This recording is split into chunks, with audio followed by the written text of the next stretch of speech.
Effectivement, ces robots chiens sont exceptionnels. Ils ont été programmés pour reconnaître instantanément l'odeur sur le lieu du crime. Par exemple, si un cadavre ne peut être identifié, mais que la victime s'est chiée dessus avant de mourir, le robot peut l'identifier. Putain, c'est dingue quand même. La vie, c'est carrément devenu la SF en fait. Bon, il y a toujours des bavures policières, mais au moins ils ont des robots chiens. Eh mec, tu savais que dans le premier Robocop, le costume était tellement rigide que l'acteur Peter Weller, il pouvait même pas s'asseoir.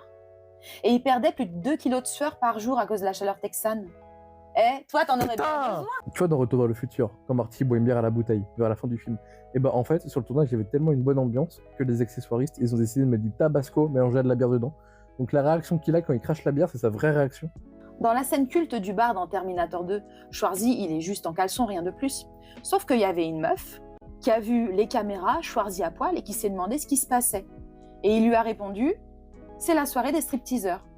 Et dans Terminator 3, le Terminator emprunte les vêtements d'un stripteaseur. Tu savais que la première idée que Simon Pegg et Edgar Wright ils avaient eue pour le troisième acte du dernier Pub avant la fin du monde, c'était de prendre Gary King et de l'emmener dans les années 90 avec sa bande de potes, mais c'était trop galère à tourner, du coup ils le retiraient. À l'origine, dans Independence Day, l'armée devait fournir le matériel et le personnel pour le film.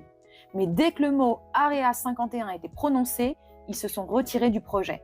Du coup, l'équipe a dû tout recréer elle-même. Justement, j'ai une anecdote sur la zone 51. Tu te doutes bien que si on peut pas aller là-bas, c'est parce qu'il y a des trucs qui nous cachent.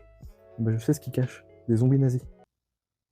Sur Alien, Ridley Scott il a choisi de prendre des vrais abats pour les chestbusters.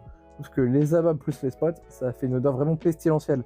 Et les acteurs, bah ils avaient... La nausée, ouais, je sais. Comment tu sais? Tu la connaissais déjà? Bah, je sais lire dans les pensées. C'est vrai? Ah, vas-y, je pense à quoi là?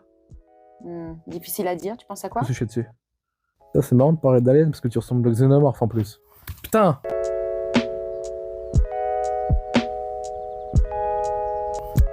Tu penses à quoi? Je me suis chié dessus. Mais que la victime s'est chiée dessus avant de mourir,